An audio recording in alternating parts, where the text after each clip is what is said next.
Donc, on va commencer avec la préoccupation de M. Kader. Oui.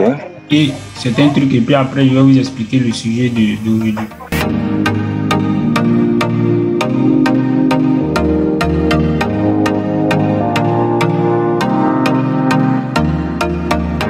Nous avons quoi? Le marché Forex.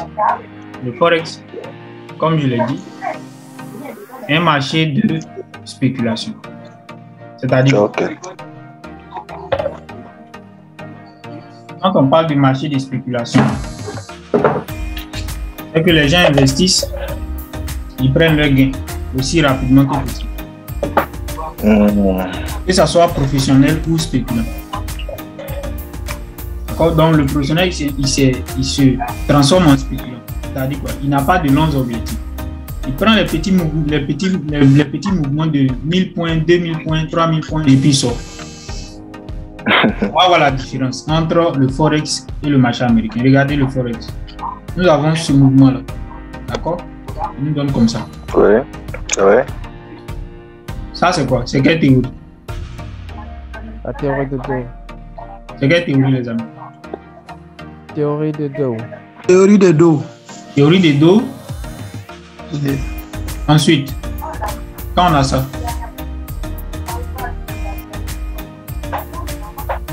regardez.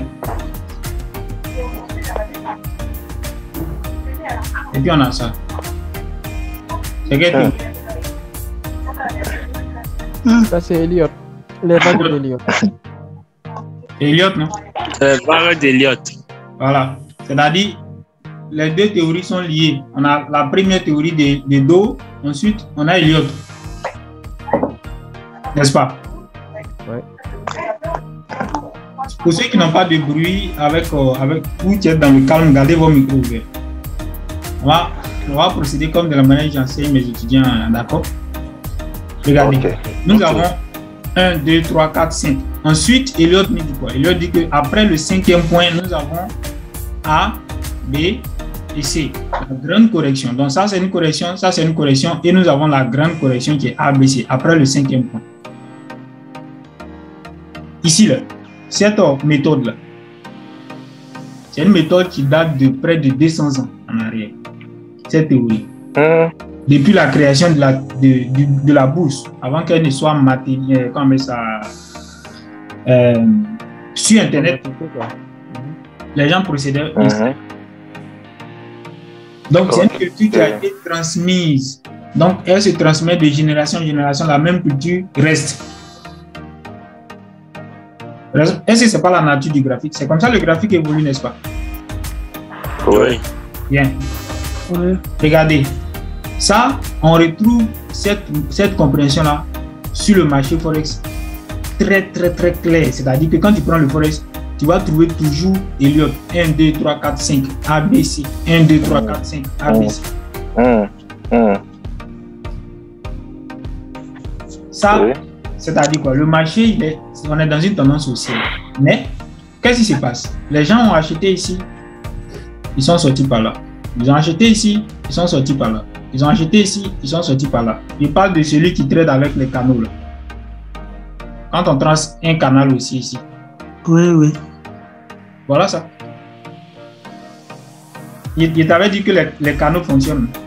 Voici point d'entrée à la baisse, point d'entrée à la baisse, achat et achat. Donc ici, on a moins.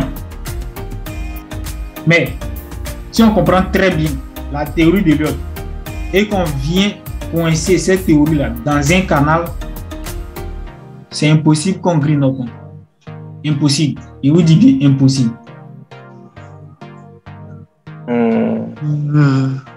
Ouais. C'est-à-dire, vous êtes des débutants en trading, mais vous ne vous concentrez pas sur l'essentiel. Exactement. Vos yeux sont partout. Vous regardez un peu ici, vous regardez un peu ici, vous regardez un peu ici. C'est quoi vous allez choisir comme stratégie? Vraiment, vraiment. Alors que le bonheur, le secret même est dans les trucs simples. Il suffit de connaître la théorie d'Elliott et d'ajouter les canaux. C'est tout. Vous ne traitez pas les ranges, vous traitez que la tendance, soit tendance baissière, soit tendance haussière. Vous repérez la tendance et vous tradez dans cette tendance. Regardez. Elliott nous dit quoi? Nous avons 1, 2, 3, 4, 5. Et puis ensuite vient la grande correction ABC. Mais quel est le point le plus sûr ici dans ce canal? Nous avons 1, 2, 3, 4, 5. Quel est le point le plus sûr? Je vous pose la question. Là où on a 1, 2, 3, 4, 5 là. C. Cadet dit le C. Emmanuel. Le C. Le 4 là, le point 4. Non, moi j'ai pas bien compris. Répondez, attendez. Allez-y, un à un. Cadet a dit le C. On ne revient pas sur sa réponse, les amis. Emmanuel dit le point 4. Non, en fait, j'ai pas bien compris. J'ai pas bien compris d'abord. Quel est le point le plus important? Je repose la question. Oui. C'est le point C. Cadet reprend, il dit le point C. Emmanuel, c'est lequel point? C'est moi qui dis le point C. Emmanuel, le point C? Oui. Cadet. 4. Attendez. A, B, C là. Ou bien c'est où? Voici. Point 4. Voici B ici. Entre le A, B, C. Il faut être clair. Oui, je demande. C'est entre A, B, C là. Vous demandez le point le plus important. Non. Il parle du point 1, 2, 3, 4, 5, A, B, C. Ok. Le plus important ici. Le point 4. Selon moi là, c'est le point 2. Le point 2. Ouais. Cadet dit le point 2. Emmanuel a dit le point C. N'est-ce pas? Le point 4. Et H dit le point 4. Théo. Bon, moi j'aurais préféré trader en sel, le point 5. Le point 5. Bien. Vous avez différentes opinions. Moi, en fait, chacun a qu'à expliquer pourquoi il a pris le point en fait. Oui, pour moi, quand je trace ma ligne de tendance, le train line là, je compte une touche, 2 touches. Le troisième touche, je fais mon sel. Si c'est en bail, je compte une touche, 2 touches. Troisième touche, je fais mon bail. Cadet. Bon, moi, selon moi là, c'est à partir du point 2 que la tendance haussière a débuté. Donc, vous voyez non? Donc c'est à partir de là que je trace ma ligne de tendance. À partir du point truc là. Donc, depuis là maintenant, ça confirme que la tendance, en fait, comment expliquer? En fait, c'est le point là qui est le point de référence pour moi, au fait, quoi. Parce que c'est à partir de là que, selon moi, la tendance haussière a commencé. Donc, ce qui veut dire que la ligne de tendance là, ça dit quoi? Attends, je vais voir.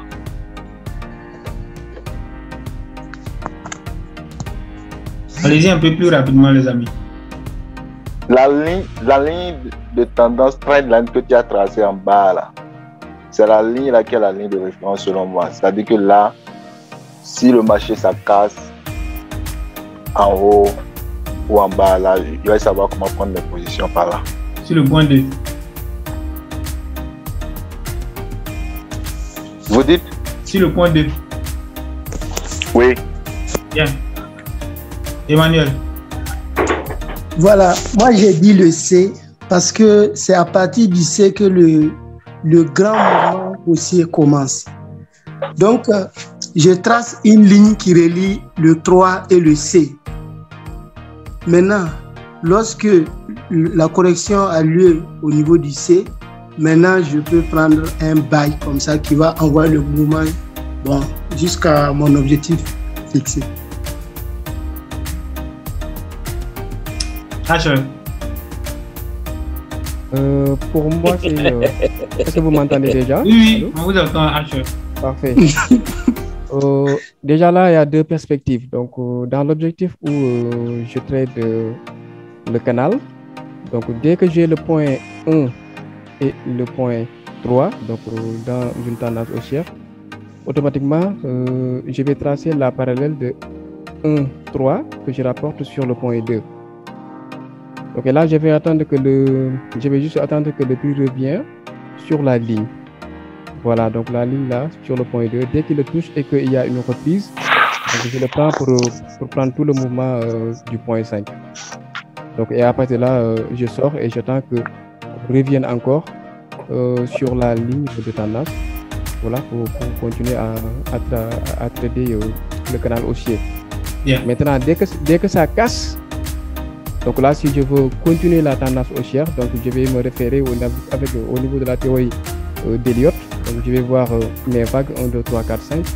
Et à partir du point C, si je peux anticiper là un mouvement pour prendre la nouvelle impulsion, donc je pourrais entrer effectivement quand on aura un test vers cette ligne là que vous avez tracée sur le point C, donc le point 3 là, donc ce support là. Donc si à la cassure de ce canal j'ai un test à ce niveau là, je pourrais rentrer de nouveau pour prendre une nouvelle impulsion. Mais là c'est dans la perspective de suivre les vagues d'Elliott. Vous voyez que vous avez différentes opinions. Mais je vais vous dire une chose. Tout ce que vous avez dit là, ça fonctionne. Hein? Ça fonctionne. Mais il faut trouver une situation de 80% de chances. Et je vais vous dire pourquoi. C'est-à-dire le point C là. Et l'autre a parlé, il a dit quoi? Que le point C, sur le point C, on reprend la tendance. D'accord?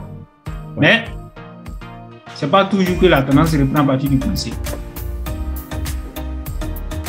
Ça, c'est la première nuance. Quand on prend le point 5, c'est lui qui a dit le point 5 là. C'est pas toujours qu'on aura le point 5 qui va venir à la baisse. Ou bien un surachat, ou bien une survente. Supposons qu'on a surachat, si le marché va casser ça, il va faire le test et il va continuer à la hausse. Ça ne donne pas 80% de chances. Mais si on prend 10 cas, on aura peut-être 7 cas où le marché va partir à la baisse. Ça fonctionne. Ça fonctionne. Celui qui a dit sur le point 2. Là. Le point 2, ça c'est une vraie anticipation. Parce que le marché ne fait que former une pulsion, deuxième pulsion. Qu'est-ce qui prouve que le marché va s'arrêter ici? Rien du tout. Ok. Maintenant, le point 3, également, on ne peut pas l'anticiper. Sauf si nous avons un niveau horizontal dans l'historique. Maintenant, le point 4. Pourquoi le point 4 est l'élément le plus important de tout ce mouvement? Je vais prendre une autre page.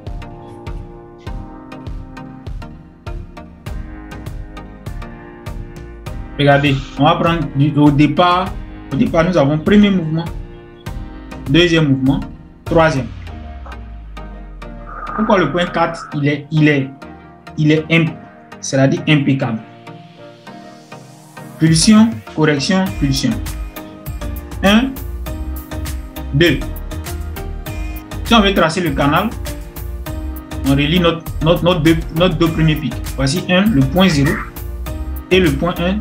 Les deux points là, ça et ça, nous permettent de tracer notre ligne de tendance. Deuxièmement, quand le marché commence par aller à la baisse dans ce secteur, les deux pics nous permettent de tracer notre ligne de tendance, n'est-ce pas? Oui. Avant que le marché n'arrive ici, nous avons 1, 2, 3. Nous avons 3. Il y a les 3 points là, on ne peut pas les anticiper, on ne peut pas les imaginer. Comment vous allez faire? Vous ne pouvez pas.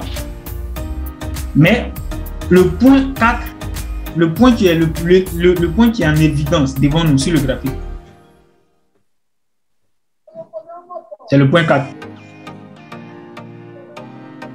Quand le marché,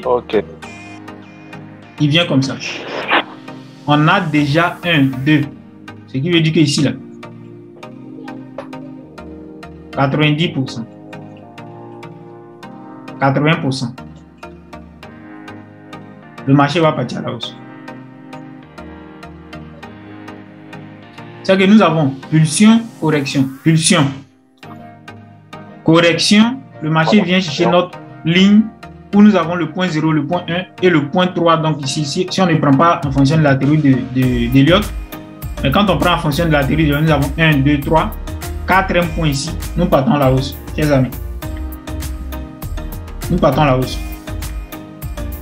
Et le point 5 également nous donne un pourcentage de 80%. D'accord? Pourquoi? Pourquoi 80%? Parce que nous avons ici 2 points. Les voici. Les deux là, que nous avons eu en bas ici. Qui ont fait fonctionner le point 4. C'est ça qui se retrouve sur le point 5. Donc, les gens vont vendre ici. Et le marché va venir à la baisse. Voici les 2 points. C'est-à-dire, si vous voulez trader les canaux, le point 4 et le point 5 sont les points que vous devez trader. À part ça, vous ne devez pas prendre de position dans le canal. Oui, très intéressant. Si vous prenez le canal, vous avez 2 positions, achat et vente. Maintenant ici, la nuance sur le point 5, c'est que le marché ici en surachat, il peut sortir par là, faire le test et puis continuer la tendance. Maintenant, ici, là, sur ce point-là, où nous allons avoir la grande correction, comme ça, et puis le marché part à la baisse, c'est que nous avons le marché qui sort de notre canal. Donc, nous avons ici, là, ce point-là, si vous l'achetez, votre objectif, le marché ne va jamais le toucher.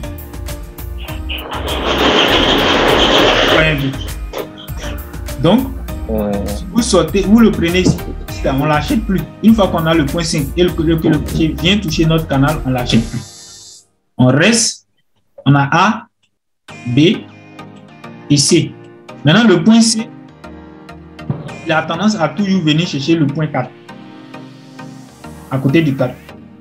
Vous tracez une ligne horizontale, le niveau horizontal, sur le point 4 et vous attendez le point C. Si vous avez la chance, le marché va reprendre ici. Nous partons à la hausse. Sinon, c'est à la baisse.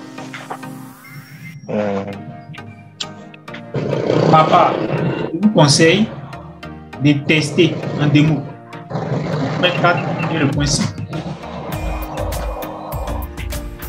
Vous voyez un peu? Oui. Est-ce que vous avez des questions? C'est vraiment intéressant. Oui, on comprend mieux. Wow. En tout cas, c'est très intéressant. Le marché est compliqué.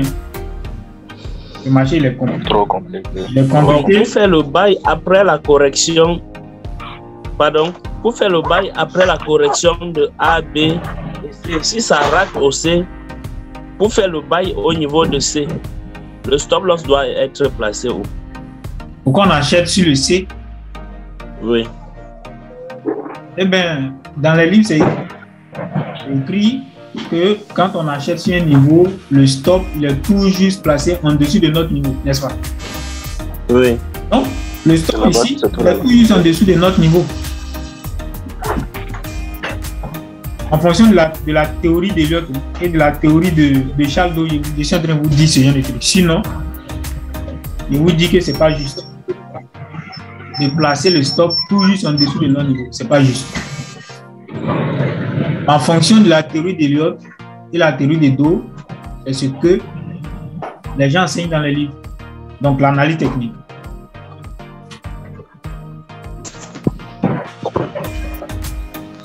Quand on achète ici, sur le point 4, le stop loss, d'accord? Oui. Si on veut placer le stop loss sur le point 4, si on veut placer le stop sur le point 2, il est loin. Donc, par exemple, ici sur le point 4, comment on peut améliorer encore cette stratégie-là, les amis? Sur le point 4, là. Parce qu'il voit que beaucoup de personnes sont en train de poser la stop.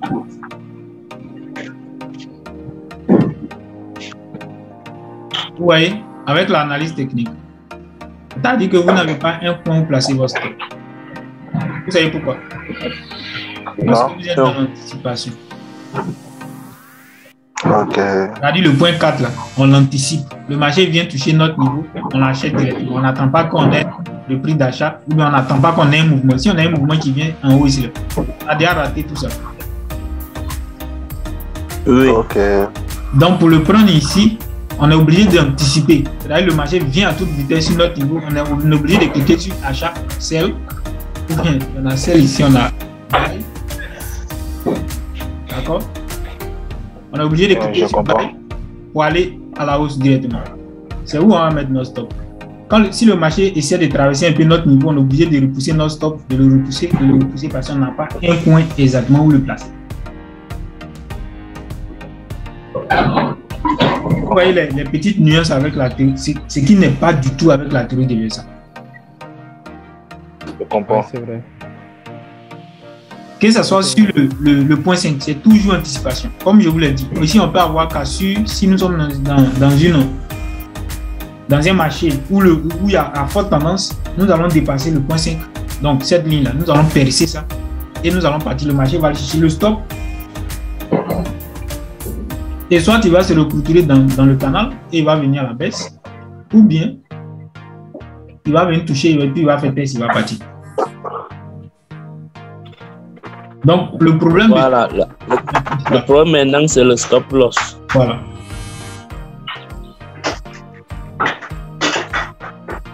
Donc, pour qu'on voit le stop, qu'on comprenne le stop, je vais vous ramener à la théorie de VSA. Donc, on va venir un peu plus tard et puis je vais revenir là-dessus. J'étais en train de parler de Shimoku avec le marché Forex. Emmanuel. Voilà. Oui. Oui. Donc, je reviens sur le Forex et je dis quoi? Oui. Vu que nous avons cette nature, sur le Forex, Oui. c'est que les gens essaient plutôt de pouvoir trader dans le sens de la tendance, mais en investissant et puis sera du petit à petit. Les gens achètent, ils sortent, le marché revient à la baisse, ils achètent encore, ils sortent, le marché revient à la baisse, ils achètent et ils sortent. Ok. Sur ce qui va faire quoi? Quelle est la nuance ici? Quel est le problème avec Ishimoku? C'est qu'avec Ishimoku, on va sortir du nuage, on va rentrer, on va sortir du nuage, on va rentrer. Ça serait un peu mélangé en fait. Oui. Oui, non. Donc, oui, coach.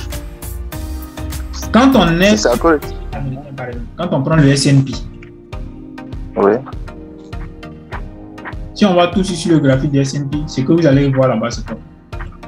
Vous allez voir, c'est un marché qui est comme ça. Un marché qui est comme ça, regardez. Oui, très aussi. Ok, normal. Et ça fait combien d'années? Ce mouvement-là, de là à là, ça fait combien d'années? Selon vous? Depuis le début de l'indice, depuis que l'indice a été créé. Le début de quand? Depuis que l'indice a été créé. Moi, selon moi, aucune idée. On n'entend pas bien. Depuis que l'indice a été créé, depuis toujours. Voilà. C'est-à-dire, on va prendre... depuis la création. Voilà, on va prendre les 2 dernières années ou bien les 3 dernières années. D'accord? Si on part, on est en 2022, si on part en 2020, depuis le début du coronavirus, regardez, le S&P a gardé 7 tendances, les amis. 7 tendances. Ce qui veut dire que si vous associez Ishimoku avec ça, vous n'aurez jamais une entrée en dessous de Ishimoku. Ok. Donc, celui qui traite la tendance avec Ishimoku, petite correction, achat. Petite correction, achat. Petite correction, achat. Petite correction, achat. Je comprends mieux. Ce qui n'est pas le cas avec le Forex. Avec le Forex. Le Forex, là, même souvent, tu vois le graphique, là, ça te fait peur. Ça part dans tous les sens. Le Forex fonctionne avec la théorie de VSA. Exact. Le Forex fonctionne avec la théorie de l'USA et le S&P, le marché américain, fonctionne plus encore avec la théorie de l'USA. Ok. Pourquoi il y a une très grande différence entre le Forex et le marché américain, dans les indices? C'est que là-bas, nous avons, par exemple, les professionnels qui investissent et qui attendent 3 mois, 6 mois, 1 an, Oui. 2 ans pour prendre leur gain. Ok. Ça veut dire quoi? Ça veut dire que s'ils sont en position, c'est-à-dire s'ils investissent ici, Ils gâtent la position. 1 million de dollars et que leur 1 million de dollars est toujours en cours, quand le marché fait une petite correction, ils investissent encore 1 million. Quand le marché fait une petite correction, ils investissent encore 1 million. C'est-à-dire qu'ils vont soutenir la tendance jusqu'à ce qu'ils aient plus d'argent, le plus d'argent possible. Vous voyez un peu la psychologie. Oui. Mais coach, tu sais, le Forex, le graphique du Forex aussi, c'est compréhensible d'une part. Pourquoi? Parce que comme c'est la devise des monnaies de chaque pays qu'on trade là, et puis les pays aussi, ça dépend des actualités économiques, les trucs du genre. Vous voyez, non? Selon moi, hein. Donc tout ça là fait que ça balance aussi. Parce qu'il y a les devises qui sont plus fortes que d'autres. Vous voyez? C'est ce que moi j'ai compris sur le Forex au fait. Le Forex est dominé par USD. Oui, il est trop dominé par le dollar. Donc le USD est dominé par le Forex qui lui permet d'effectuer des mouvements haussiers et des mouvements baissiers. Ici, important, sur le Forex, il est important de comprendre la corrélation avec le dollar. Très important. Comprendre les mouvements, donc la psychologie du graphique. Et puis, j'aimerais revenir encore sur une chose. C'est que les gens ne vous disent pas en trading, c'est quoi? Ils vous ont mis la part sous les yeux pour dire quoi? Que la psychologie, c'est la psychologie en trading. La psychologie en trading est l'élément le plus important. Mais de quelle psychologie on parle? On parle de la psychologie du trader. N'est-ce pas? Oui. Alors que la psychologie du graphique est encore plus importante que la psychologie du trader. Ok. Vous voyez ce que je viens de vous expliquer entre la différence entre le marché américain, dont le S&P bien le DAX, avec le Forex. Je viens de vous parler de la psychologie. Oui, c'est vrai que ça c'est un peu différent au niveau psychologique, au niveau des deux marchés. Si vous trouvez la psychologie du graphique, quand on parle de s'adapter au graphique, on cherche à comprendre sa psychologie, comment le graphique il fonctionne, comment cette paire-là réagit. Exactement. Mais si vous n'arrivez pas à trouver cet équilibre avec le graphique, cette connexion avec le graphique, comment vous voulez que votre stratégie fonctionne avec elle? Exactement. Ouais, un peu. Exactement. Donc, il faut faire très attention. Vous avez Ishimoku, je ne dis pas que ça ne fonctionne pas. Hein. Ça fonctionne. Mais il faut savoir vous adapter, ou bien il faut savoir adapter la psychologie au marché que vous tradez. Exactement. L'Ishimoku, il faut savoir l'adapter au marché que vous tradez. Il faut savoir l'adapter. Voilà. C'est ça. Est-ce que vous avez des questions?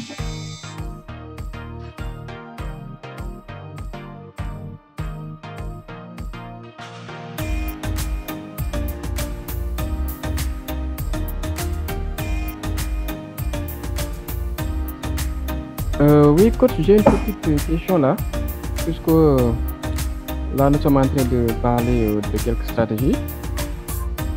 Ok, là c'est bien, vous m'entendez ou bien? Oui, là c'est bien. Ok, bon, une petite question. La stratégie des Smart Money Concept, vous avez une fois entendu parler de ça? Non. Ok, bon, les trucs avec les niveaux supply and demand, les order blocs et tout ça. C'est le supply et le démon. vois. Ouais, bon, je sais pas, qu'est-ce que vous pensez de cette stratégie-là ou de cette façon de trader? Quand on parle de mondes, c'est quoi? Même avec la théorie de VSA, nous avons cette compréhension. Ça encore, c'est une psychologie. Okay. La psychologie du graphique. Ce qu'on a en théorie de VSA, c'est quoi? Nous avons le marché qui évolue à la hausse, d'accord, avec de bons spreads et de bons volumes. Et supposons que nous avons un niveau comme ça. Des vendeurs, le marché a quitté le niveau des acheteurs et il tend vers le niveau des vendeurs. Donc, arrivé à un moment donné, pendant que le marché n'a pas encore touché notre niveau des vendeurs, on voit qu'on commence par avoir des doji. C'est-à-dire on n'a plus de bons spreads et de bons volumes. On a le marché qui ralentit. Ouais. Et qui vient toucher notre niveau en ralentissant. Quelle est la psychologie qui tourne autour de ça? Ça veut dire que ici, là, les acheteurs qui ont boosté le marché à partir de ce niveau-là jusqu'en haut ici n'ont plus suffisamment de liquidité pour dépasser le niveau des vendeurs. Supposons qu'ici c'est $100. Donc, ils n'ont pas assez d'argent pour dépasser le niveau des vendeurs. Effectivement, ouais. Donc, quand on parle de doji, quand on parle de no demande c'est quoi? Il n'y a pas de demande. Il n'y a pas de demande, il n'y a pas d'achat. Il n'y a pas d'achat, il n'y a pas d'acheteur pour ce. Donc, s'il n'y a pas d'acheteur, c'est qu'il n'y a pas assez de liquidité à la hausse. Ce qui veut dire quoi? Ce qui veut dire que le niveau des vendeurs, si nous remarquons qu'il n'y a pas assez d'argent pour traverser le niveau des vendeurs, dans ce cas, on aura deux réactions qui vont suivre ici. C'est quoi? Ceux qui ont acheté ici vont commencer par prendre leur argent sur le niveau des $100. Ils vont commencer par prendre leurs bénéfices. Donc, prise de position. D'accord? Ouais. Et ceux qui n'ont pas acheté, d'accord, qui sont restés neutres dans ce mouvement, voient que le marché ne veut pas dépasser le niveau 100. Ils vont commencer par chercher des signaux de vente.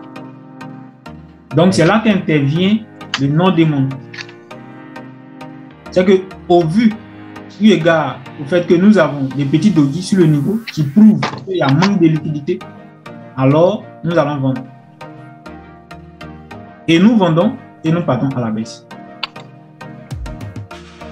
Donc, c'est quand on parle de non-demande. C'est la même chose avec le non-supply. Le marché quitte le niveau des vendeurs, il vient chercher le niveau des acheteurs. S'il évolue, il arrive sur notre niveau et qu'il commence par donner des petits doji, Les doji, bon attends, je vais vous donner. C'est quoi un petit doji? Les doji que vous appelez les doji d'indécision. Ouais. Le non-demande, le non-supply sont caractérisés par les doji d'indécision. En réalité, avec la théorie de VSA, on ne parle pas des doji d'indécision, on parle de la psychologie qui tourne autour de ce doji. Ce n'est pas un doji d'indécision, c'est un doji qui prouve le manque de liquidité, soit un manque de liquidité du côté des acheteurs ou un manque de liquidité du côté des vendeurs. Maintenant, comment déterminer que c'est non-demande ou bien c'est non-supply? Ça dépend du niveau sur lequel le marché se trouve. S'il se trouve sur le niveau des acheteurs, alors, et qu'après un mouvement baissier, nous avons les doji d'indécision, comme vous l'appelez. Nous avons les signaux, nous avons non-supply ici. Non-supply. Il veut dire qu'il y a manque de liquidité du côté des vendeurs pour dépasser le niveau, par exemple, $20. Voilà, encore plus bas. Donc ici, c'est quoi? Ceux qui ont vendu à $100, quand le marché coûte $20, ils ont eu un bénéfice de $20. Ils disent que... Chers amis, essayez de faire moins de bruit. Laissez vos micros ouverts, mais essayez de faire moins de bruit. Donc, ok, d'accord. Ici, nous avons quoi? Ceux qui ont vendu et qui ont vendu à $100, qui ont vu le marché retrouver le niveau des $20, qui ont fait bénéfice de $80. Quelle est la psychologie qui est dans la tête? Ils disent quoi? Que non, ils ont vendu à $100, le marché coûte maintenant $20, ils trouvent que c'est devenu cher, donc ils vont commencer par prendre leur gain. C'est devenu moins cher plutôt. Ils vont commencer par sortir des positions, ce qui va réduire la vitesse, la capacité du marché à aller encore plus bas.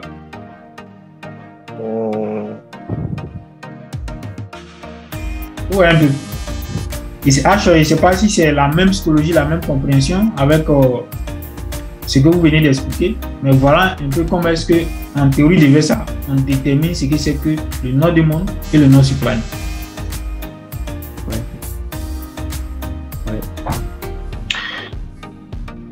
Bon, moi j'ai une question. Oui. Concernant les retracements, par exemple maintenant, sur les paires d'actualité, actuellement, là, on remarque qu'il y a des paires qui ont trop retracé, comme les paires les valeurs refugiées consorts là. Donc moi j'aimerais savoir comment on peut anticiper, parce que je sais que tôt ou tard ça va aller à la hausse, ça va pas rester tout le temps comme ça avec les bougies très longues de cette façon là. Vous voyez un peu, non? Donc moi j'aimerais que vous nous conseillez sur comment avoir des bons points de confirmation, des bougies de confirmation avant d'entrer sur... Faut pas qu'on va anticiper les retracements, au fait, quoi. Alors, en partant de quelle stratégie? Bon, comme... Pourquoi pas VSA? Pas VSA. VSA est mieux. VSA ou bien? Oui, non. En fait, ici... Si vous entendez souvent, plusieurs fois dans mes vidéos, dans mes interventions, j'ai critiqué les indicateurs, d'accord? J'ai critiqué les indicateurs, j'ai critiqué... La majorité sont les indicateurs que j'ai critiqués. Mais, en réalité, les indicateurs fonctionnent. Vous voyez que je viens de vous expliquer l'Ishimoku sur les indices, comment le marché se comporte. Si vous c'est-à-dire que le marché ne va pas venir toucher votre stop. Si vous savez rentrer à un endroit où vous savez que le marché, à partir de là, il va reprendre la tendance. Donc, la question que je viens de poser, c'est quoi? C'est que en fonction de la compréhension du Shimoku, oui. De la manière dont tu maîtrises la compréhension du Shimoku, tu peux déterminer le point d'entrée avec Ishimoku. Ce qui va te permettre de prendre un mouvement haussier ou un mouvement baissier. Un mouvement baissier, exactement. Tu vois? Donc ça, maintenant, là où nous sommes là, la théorie que je maîtrise parfaitement, à 90%, c'est la théorie de VSA. Donc, cette question que tu viens de poser là, on va mettre un peu en suspens. Si vous avez des questions par rapport à Nord Demande, Nord Supply, posez, on va revenir là-dessus. Sinon, je vais montrer, on va partir dans le vif sujet de la compréhension du thème d'aujourd'hui. D'accord? Oui, coach. Je vais répondre maintenant à la question de Camille. Oui, coach. Question sur Nord Supply et Nord Demand.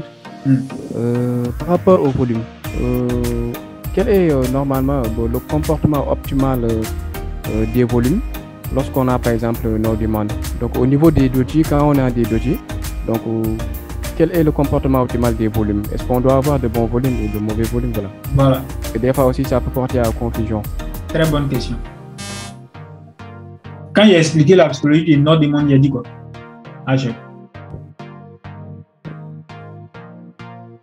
Que le petit doji, le doji avec le doji indécision exprime quoi en termes de psychologie? Ça exprime quoi? L'indécision, oui. L'indécision, ça c'est le nom que les gens ont donné. Manque de liquidité. Manque de liquidité. Manque de liquidité. D'accord, oui. Ça veut dire quoi du côté des volumes? Les volumes sont faibles alors. Petit volume. Petit volume, oui. Ok, d'accord. Est-ce que tu comprends? Souvent, il y a des doji avec de gros volumes. Hein. Ce ne sont pas les doji d'indécision. Ah, ok. Tous les, sans exception, si c'est un doji, petit doji, un doji d'indécision, c'est un petit volume. Ok. Je vois. Et les doji qui ont de grands volumes, ça, ce sont des pièges du marché ou bien? C'est quoi? Des pièges, non? Les doji qui ont de grands volumes. Oui. Donc ça, souvent, on le voit aussi au niveau du marché. Et là, ça nous laisse un peu perplexe, quoi. Ah. Il y a un document que tu as mis dans dans le groupe, le document de VSA. Ouais. Vous voyez que dans ces documents-là, Il y avait ces détails-là. Les compréhensions, c'est une compréhension générale. Effectivement, oui, effectivement. C'est une théorie. Les gens, ils écrivent beaucoup de choses dans les documents. Vous pensez que c'est bon. alors que c'est comme un test. On vous donne le test et puis on vous dit de faire le résumé du test. Oui. Ok. Si c'est un test qui fait 2000 mots, quand vous allez faire le résumé, on vous dit de garder 500. Exactement. Bien 400 mots. Même avec les Shimoku, c'est pareil. Les livres que j'ai pris. Bon, je pense que moi j'ai intégré le groupe un peu à l'état, je n'ai pas vu le document. Est-ce que après il peut renvoyer ça? D'accord, on va voir du côté d'H s'il peut remettre. Oui, je vais remettre ça après. Ouais. Okay. Merci beaucoup. Pas de souci. Pour revenir à la question des H, c'est que dans les livres, on vous écrit beaucoup d'éléments qui sont que des embrouilles. Mais l'essentiel même, les gens ne vont pas aux essentiels. Donc, on va poser la question que tu as posée, on va revenir là-dessus avec la compréhension des bas et des volumes, puisque c'est le thème d'aujourd'hui. D'accord.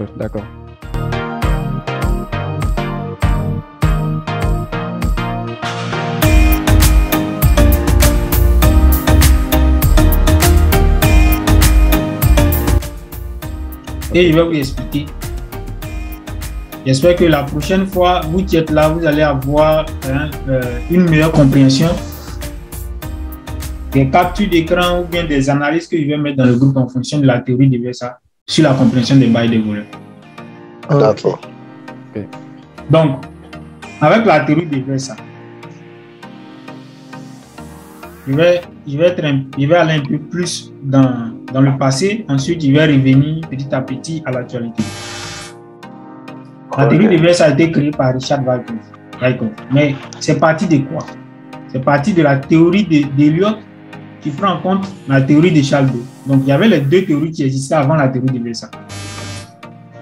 Et Richard Wyckoff, comment il a fait pour créer la théorie de VSA, donner l'idée de la théorie de VSA? C'est qu'il a fait une remarque. Il a vu que si par exemple H est un trader, Emmanuel est un trader, Kader est un trader, et que vous êtes des investisseurs professionnels, si vous avez de l'argent et que vous partez sur le marché, par exemple, il n'y a pas de 100 ans en arrière, d'accord? Et que les gens achetaient le blé, ils achetaient le maïs, ils achetaient le mil pour garder. Qu'est-ce qu'ils faisaient? Ils achètent en gros, ils vont garder. Et puis en hiver où il n'y a plus de production, et puis les gens vont commencer par consommer leur blé, ça va finir là. Ils vont augmenter le prix. S'ils ont acheté à 10 euros, bien 10 $, ils vont vendre à 15, 20, 25. Ça dépend de la demande. Ouais. Donc, comment Wyckoff a eu l'idée de la théorie de VSA? Il a remarqué que quand H vient sur le marché, il achète pour 10 000. Emmanuel est venu, il a acheté pour 9 000. Kader vient, il achète pour 11 000 par exemple. Vous voyez que vous avez investi différentes sommes. Donc, partant de ce fait, Wyckoff a déterminé que ceux qui investissent gros, c'est eux qui gagnent plus.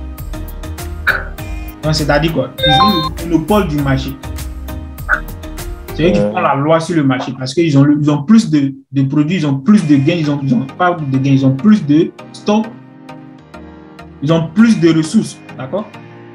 Exact. Et ceux-là, on les repère en partant de quoi? En partant du volume qu'ils ont engendré, c'est-à-dire la quantité d'investissement qu'ils ont mis sur le marché. Donc, cette définition de la théorie de VSA qui parle de volume, spread et analyse, quand on parle de spread, on parle de l'espace qui existe entre le point d'entrée et le point d'ouverture et le point de clôture. D'accord? Et le volume est la quantité d'argent investi. Donc, quand on parle de spread et de volume, quand on a acheté pour 10 000, on doit avoir le résultat. C'est quoi le résultat? Le résultat, c'est le spread. Ouverture. Le spread donne le résultat, c'est-à-dire le bénéfice que le marché va engendrer après l'achat ou bien une vente en fonction de l'argent investi. Il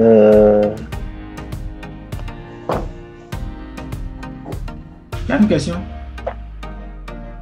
Non, continuez, on vous suit. D'accord. Donc ici, il y a une relation entre volume et spread.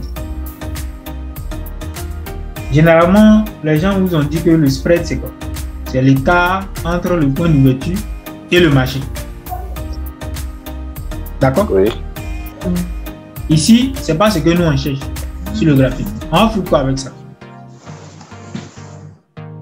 En quoi l'écart entre le point d'ouverture et le marché va nous donner une compréhension du graphique? Rien. Non, jamais. Donc, nous allons prêter attention ici au spread sur la barre. Raison pour laquelle on n'utilise pas les bougies. Donc, quand on prend une barre, on a le point d'ouverture et le point de clôture. Donc, ouverture, clôture et la mèche. Mèche du haut et mèche du bas.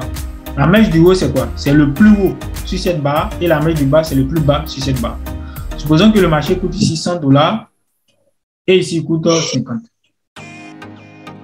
Le spread, c'est le point d'entrée et le point de clôture. Donc, ici, par exemple, à l'ouverture, les gens ont vendu, le marché est parti à la baisse.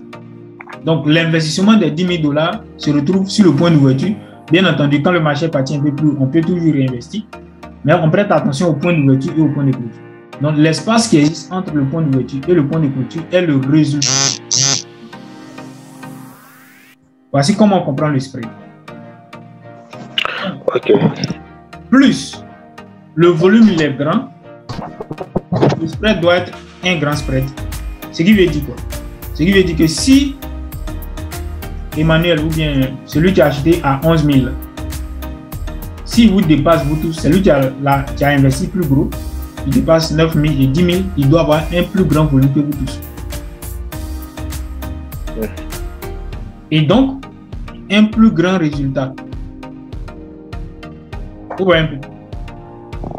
Donc, partant de ce fait, nous associons volume et spread pour comprendre si nous avons professionnel sur le marché ou bien nous avons spéculant.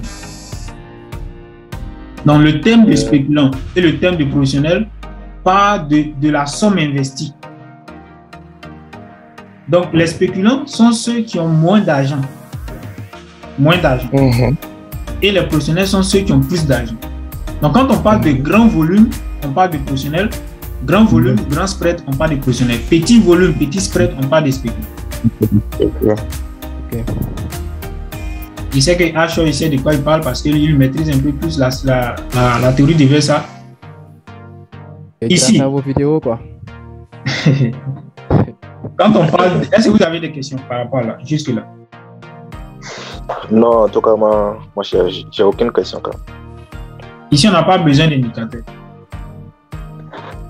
On a besoin de comprendre ce que c'est que le graphique, ce que le graphique nous donne comme résultat. Donc, puisqu'on parle du fait que professionnel est égal à grand spread et bon volume, c'est que quand nous avons ces signes-là, nous avons présent de professionnel. Encore une fois, il faut savoir où il est orienté. C'est pas parce que le marché s'est clôturé à la hausse comme ça avec un bon volume et un bon spread que c'est à 100% que le marché va partir à la hausse. Non. Chers amis, ce que je suis en train de vous dire aujourd'hui, ça ne se trouve pas sur mon canal YouTube. Ouais. Ok. Ce sont des choses que je donne à mes étudiants. Ils prennent la formation. Ici, quand nous avons cette compréhension, je dis bien, pas parce que le marché s'est clôturé à la hausse. C'est pas parce que nous avons une barre s'est clôturée à la hausse avec un grand volume, un volume qui est plus grand que 2, que nous allons partir à la hausse. Donc, le marché peut se retrouver à la baisse comme ça. Et puis, qu'est-ce qui va se passer? Okay. Nous allons avoir des petits volumes comme ça. Des gens comme ça, là, c'est pas professionnel. Mais pourquoi le marché est parti à la baisse alors? Le secret est dans les volumes. C'est dans les volumes. Dans les volumes là. Selon moi, coach. Oui. Le volume. Les plus grands volumes, s'ils sont truc là, vendeurs. Si on remarque que les plus grands volumes sont vendeurs, donc même si le marché est à la hausse, bon, même si on remarque que le marché est très haussier, selon moi ça va venir à la baisse. Parce que le volume qu'on remarque au bas là, ce sont des volumes qui ont eu beaucoup de trucs là, quoi, beaucoup de hauteur. Ce sont des vendeurs. Selon moi, c'est ce que moi j'ai compris. Ah, je te dis quelque chose. Oui, monsieur Tega.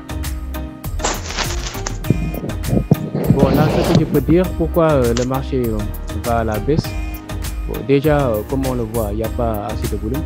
Donc, déjà, on peut dire que sur ce mouvement-là, il n'y a pas de professionnels. Ce sont les spéculants qui sont à l'origine de ce mouvement-là.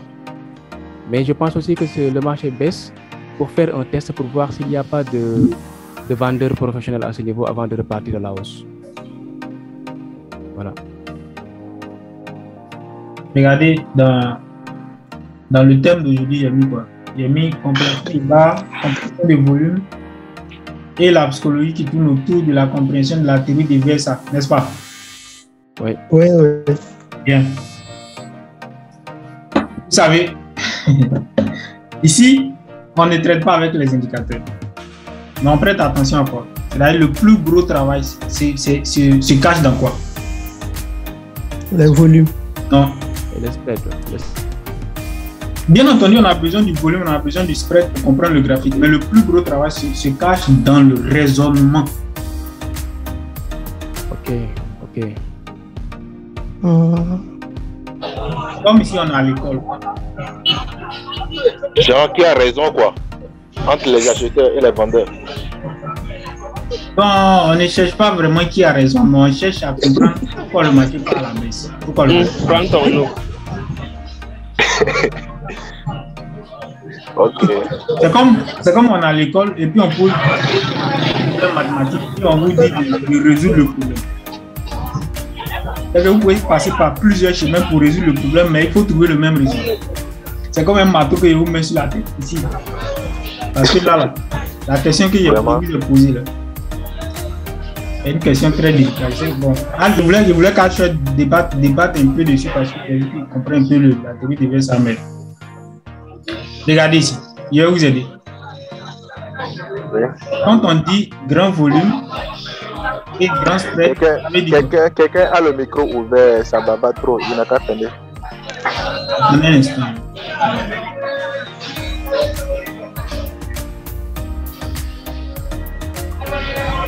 La personne qui a le micro ouvert là, ça fait du bruit.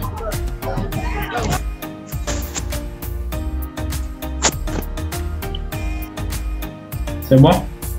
Ok, c'est bon. Oui, c'est bon. Ouais, c'est réglé. Bien. Donc, j'étais en train de dire quoi? Et quand on parle de grand volume, grand spread, ça veut dire quoi? S'il y a grand spread,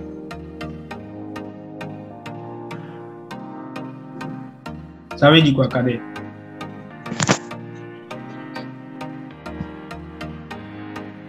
Quand il y a grand spread et grand volume, ça veut dire qu'il y a investissement des professionnels.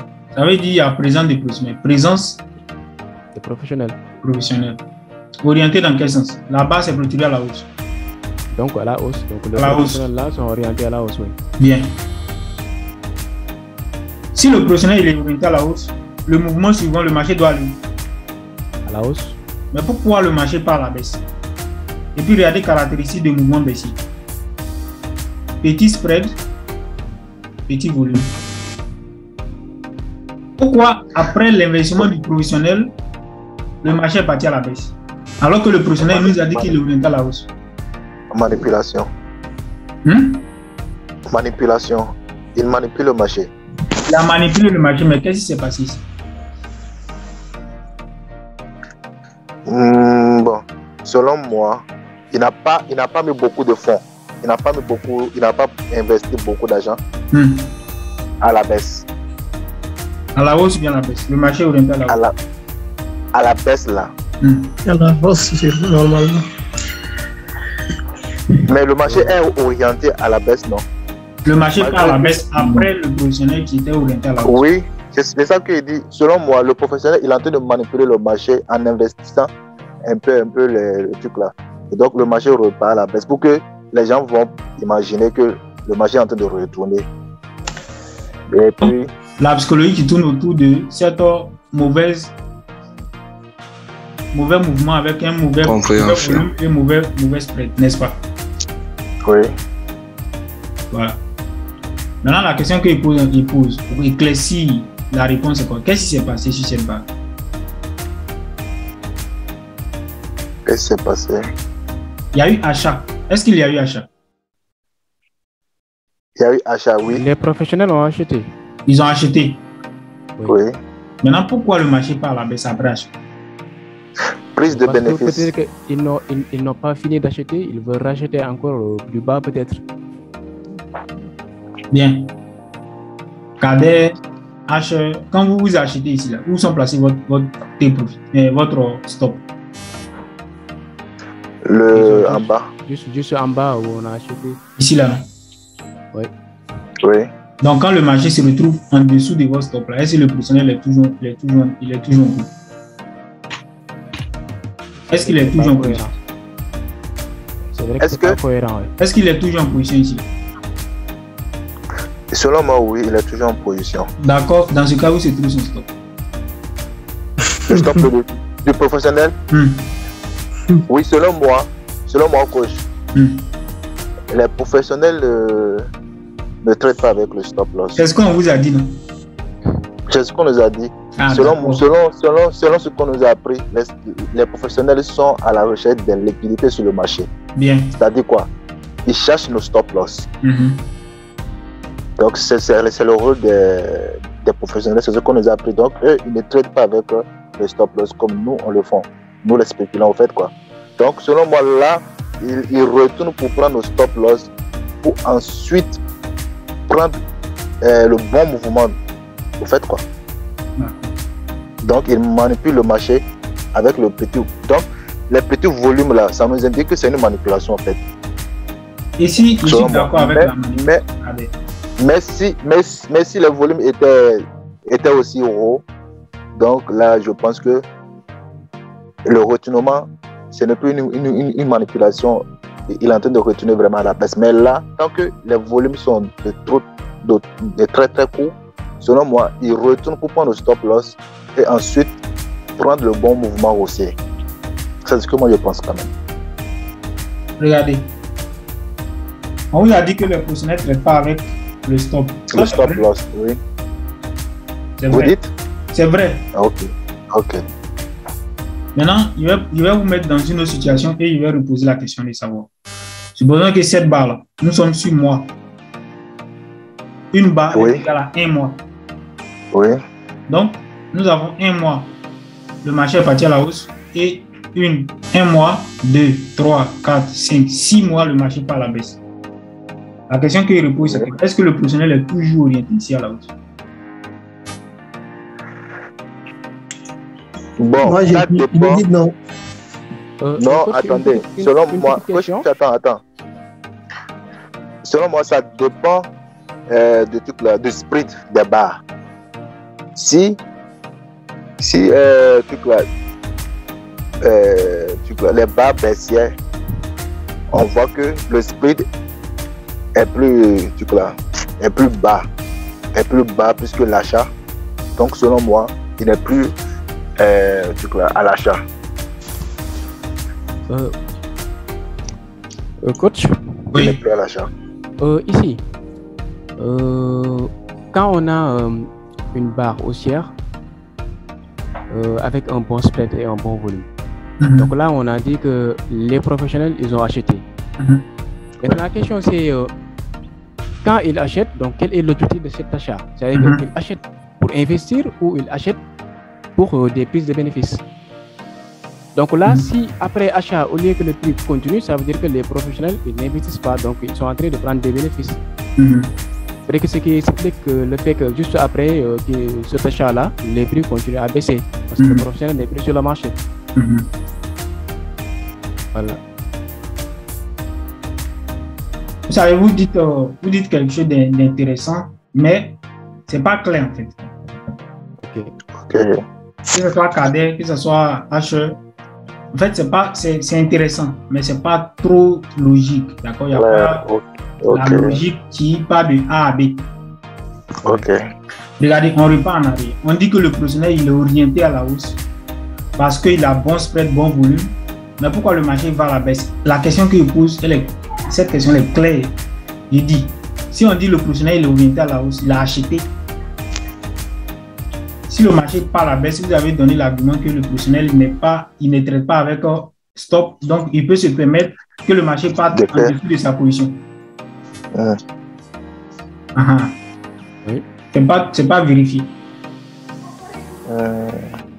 Regardez l'histoire des grands traders qui ont perdu des milliards sur le marché. Qu'est-ce qui s'est passé? Bon, coach, au fait, c'est vrai, les banques, ce que moi je voulais comprendre, quand on dit, lorsque vous dites professionnel là, parce que sur le marché, on sait qu'il y a beaucoup de types de traders, il y a les professionnels, il y a les... Vous parlez des trucs là, des banques, non? Oui, je parle des banques, je parle des institutions. Ok, selon moi, ce que on nous a appris, les banques, les trucs là, ils ne perdent jamais, parce que c'est eux qui fabriquent l'argent en fait quoi. Donc à chaque fois, eux ils ne perdent jamais, c'est ce qu'on nous a appris. Donc ceux qui tradent à leur place, c'est comme si c'est nous qui les payons en fait quoi, nous les spéculants, parce que c'est grâce à nos stop loss, les trucs du genre, donc ils sont chaque fois sur le marché à la recherche de l'équité, ils manipulent le marché comme ils veulent. Bon, c'est ce qu'on nous a appris en fait. Vous voyez donc, que les banques ne perdent jamais, mais il y a des banques privées, il y a des trucs là, c'est pas pour eux, mais c'est ce qu'on nous a appris. Les banques, c'est eux qui fabriquent l'argent, donc ils font ce qu'ils veulent sur le marché. Si l'argent finit, ils coupent encore, ils font ce qu'ils veulent. Bon, c'est ce qu'on nous a appris quand même. Vous savez, c'est pas si c'est à vérifier. Vous avez appris qu'il y a des banques qui ont fermé, il y a des banques qui sont parties en faillite. Si, beaucoup. Mais vous pensez que c'est à la base de quoi? C'est les pertes. Bon, coach. Même à présent, j'ai appris que même il y a des banques européennes qui sont en perte déjà depuis les conflits, les trucs là. Mais ce qu'on nous sait, c'est qu'ils sont en perte, mais finalement, c'est eux qui fabriquent encore l'argent, c'est eux qui coupent l'argent comme ils veulent. Donc c'est comme si ils nous manipulent, au fait, moi je sais pas trop quoi. Je suis d'accord. Ils disent qu'ils sont en perte. Ils disent qu'ils sont en perte, mais en même temps, c'est eux qui coupent encore les sous comme ils veulent. Je suis d'accord avec la manipulation, Cadet. Ici, là, oui. Il y a beaucoup de choses qui se disent sur YouTube, sur Facebook, oui. Partout où vous prenez vos informations. Il y a beaucoup de choses qui se disent.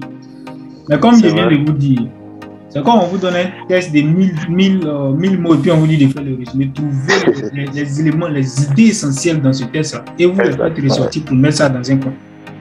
C'est ce qu'on essaie de comprendre ici. Vous voyez ici, on vous a appris que les professionnels ne traitent pas avec le stop. Oui. Bien sûr, s'ils ne mettent pas le stop, ils ont un stop qui est psychologique. Ok. C'est-à-dire que Regardez, prenez l'histoire de George Soros ou bien les gars même qui sont les prêtres. Ils ont perdu des milliards. Qu'est-ce qui s'est passé? C'est qu'ils ont, ils ont acheté le marché. Non, généralement les gars vendent. Généralement les gars vendent.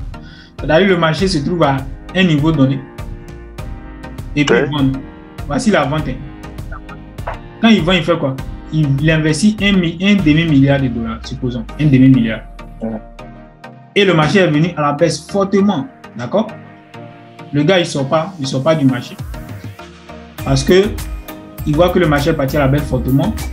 Il n'a pas pris ses gains. Et puis il attend. Il est toujours là. Il attend. Le marché continue d'aller. Où ça? Les gars, fermez vos micros si vous avez du bruit à côté. Celui qui fait du bruit. Supposons que le gars, il a vendu, il a investi un demi-milliard de dollars et puis le marché est parti à la baisse 2 jours. Ensuite, ça commence par remonter avec de petits spreads et de petits volumes. Ça remonte. Voici son point d'entrée où il a investi un demi-milliard de dollars. Et puis, il repart encore à la hausse. Le marché part à la hausse. Il réinvestit encore à la baisse. Et c'est la même chose, le même scénario. C'est-à-dire, le gars, il investit, mais le marché part à la baisse. Puisqu'il n'a pas de stop. Il n'a pas de stop. Voilà. Il vend et puis le marché continue d'aller à la hausse. Donc, ça dépasse son point d'entrée. Et en haut, là-bas, il vend encore. Il y a une stratégie qui explique cela. La stratégie de Martingale, je ne sais pas si vous avez entendu parler de ça, la gestion du money management. Oui, le Martingale, oui. Donc, il va revenir un peu à Martingale avant de revenir sur ce truc-là. Il dit quoi? Que si vous investissez $1 et que le marché, vous êtes en perte, c'est-à-dire que vous ne sortez pas de la position, vous êtes en perte, le marché part un peu à la hausse alors que vous avez vendu, vous investissez encore $3. C'est-à-dire que vous multipliez les $1 par 3.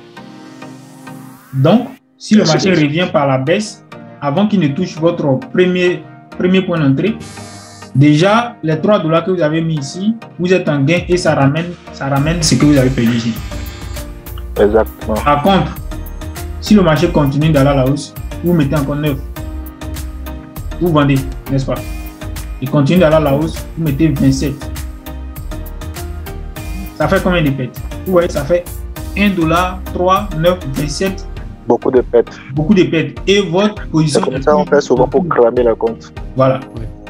C'est la même chose que les gens font. Que tu aies beaucoup d'argent. Si l'argent qui est orienté dans un sens est plus beaucoup que ce que toi tu viens d'investir, tu ne peux pas remettre le marché en déroute. C'est-à-dire que ton argent va agir un petit moment, après les gens vont reprendre encore. Puisque les professionnels ne s'appellent pas. Vous êtes tous, il y a des gens qui sont au Togo, au Cameroun, moi je suis en Russie. Si vous supposez que nous sommes des professionnels, je ne vais pas vous appeler pour dire aujourd'hui on va investir $2 milliards à la hausse sur l'euro-USD. Bien sûr qu'on peut le faire moins H, d'accord? Maintenant, ceux qui sont en Chine, ceux qui sont au Japon, ceux qui sont dans tous les pays du monde entier, comment on va faire pour les contrer? Parce qu'on a tous le même graphique. Tout le monde regarde S&P, le même graphique. Tout le monde regarde euro-USD, le même graphique. Donc, chacun vient, il investit l'argent qui lui sied. Et attention, c'est que si nous sommes tous dans un même sens, c'est-à-dire moi j'ai acheté, quelqu'un qui est en Chine a acheté la même chose, mon argent vient compléter lui son argent. Ce qui fait que ça fait augmenter, ça fait évoluer le graphique à la hausse. Exactement. Donc si toi seul tu veux te jouer au dupe pour venir retourner le marché, voilà ce que ça va donner. Et ici, là, quand on dit les professionnels ne travaillent pas avec un stop loss, c'est vrai, mais c'est faux. Ok. Parce que le professionnel, à cause de ce qu'il vient de vous expliquer là, où il ne peut pas contrôler à 100% le marché, qu'est-ce qu'il fait? Il regarde avec la théorie des V100, il vous explique. Il regarde l'orientation des premiers investisseurs. Ils sont orientés où? À la hausse, lui aussi il achète. Il vient pas faire le gros dos sur le marché. C'est pas parce que lui il pense qu'il a beaucoup d'argent qu'il va vendre alors que les gens sont en train d'acheter. Exactement. Donc qu'est-ce qu'il fait? Quand il achète comme ça et qu'il nous donne bon spread et bon volume, et puis le marché commence par là à la baisse comme ça, alors que son point d'entrée c'est là. Donc si au départ il a vu que les gens achetaient alors que lui, à cause de ça, lui il a acheté, il doit réinvestir pour soutenir le mouvement. C'est que il n'a pas mis de stop, hein, mais le marché ne doit pas dépasser son point d'entrée. Ok. Si le marché dépasse son point d'entrée et qu'il part à la baisse, ce qui veut dire que ici, là, c'est une seule conclusion. Il n'a pas acheté. Chers amis. Ok. Donc, s'il n'a pas acheté, il a fait quoi? Achat, il a fait quoi? Il a vendu. Il a vendu. Oui. C'est les vraies informations, chers amis. Tu ne les trouves pas sur YouTube ni dans les PDF. Exactement. Donc ici, là, si on a bon volume, plus bon spread orienté à la hausse, et qu'après ça, le marché part à la baisse, ce qui veut dire que les gens n'ont pas acheté, ils ont vendu.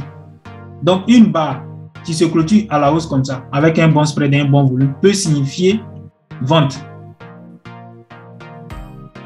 Alors que le marché s'est clôturé à la hausse. C'est la même chose. On peut avoir bon volume, bon spread à la baisse, et puis le marché part à la hausse comme ça. Très loin. Mais pourquoi on est parti alors que le marché nous a dit qu'il est orienté à la baisse et que puis nous partons à la hausse? Ce qui veut dire qu'il n'y a pas eu vente.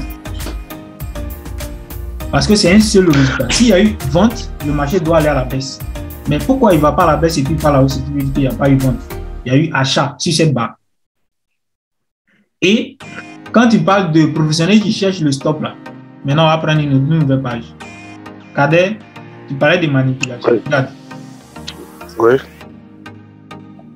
Quand je vous dis que le professionnel est égal à bon spread, bon volume, alors que nous sommes orientés à la hausse, donc tu passes sur ton graphique.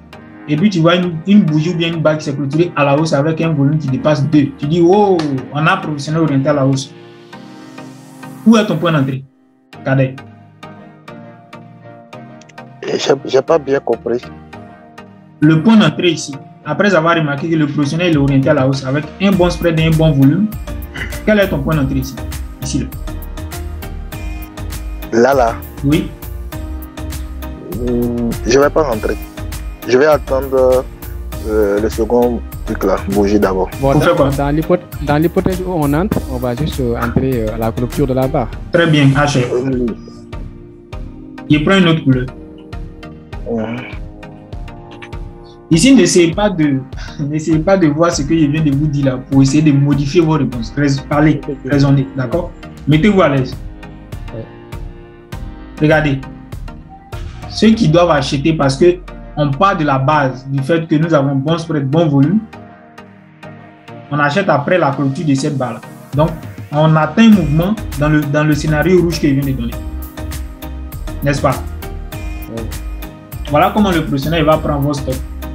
Donc, il repasse sur un Kader qui dit qu'on a manipulation. Regarde. Le professionnel vous a dit qu'il est orienté à la hausse. Avec quelle base? Bon spread, bon volume. Donc, pour prendre vos stops là, quand vous achetez sur le scénario rouge là, votre stop il est ici, soit ici, soit ici. Donc, il vous a fait croire que lui est orienté à la hausse pour que vous achetez. Non? Vous achetez et puis le marché fait comme ça. Une fois à la baisse, deux fois à la baisse. Si votre stop il est là, vous êtes en moins. C'est parti. Vous continuez encore. S'il est là, vous êtes en moins. C'est-à-dire, si vous ne faites pas attention et que vous commettez l'erreur de bouger le stop, plus vous bougez, plus vous augmentez l'argent qui va vous prendre. Et ok. voilà. Et ce qui est incroyable, coach, ils le font très doucement avec des petites bougies là. Comme si vous apportez à rester. Est-ce que vous voyez, vous voyez le piège de chat ou bien le piège des rats dans lequel vous tombez sur le graphique? Oui, c'est très subtil ça. Ok, coach. Coach, moi, ce que j'ai comme question, comment faire pour éviter ça alors? C'est ce genre de piège. Si vous avez compris cette compréhension, je suis vraiment content. Oui. Donc, si tu poses cette question, regarde, on ne peut pas éviter, même avec la théorie des Versa, on ne peut pas éviter de tomber dans ce piège. C'est-à-dire quoi? Le stop, il est là. Le marché vient à la baisse avec de mauvais spreads et de mauvais volumes. Avec la théorie des Versa, on nous fait comprendre que ce sont des spéculants qui vont à la baisse. Donc, si le professionnel est orienté à la hausse, normalement, ici, il doit défendre sa position. Il doit défendre.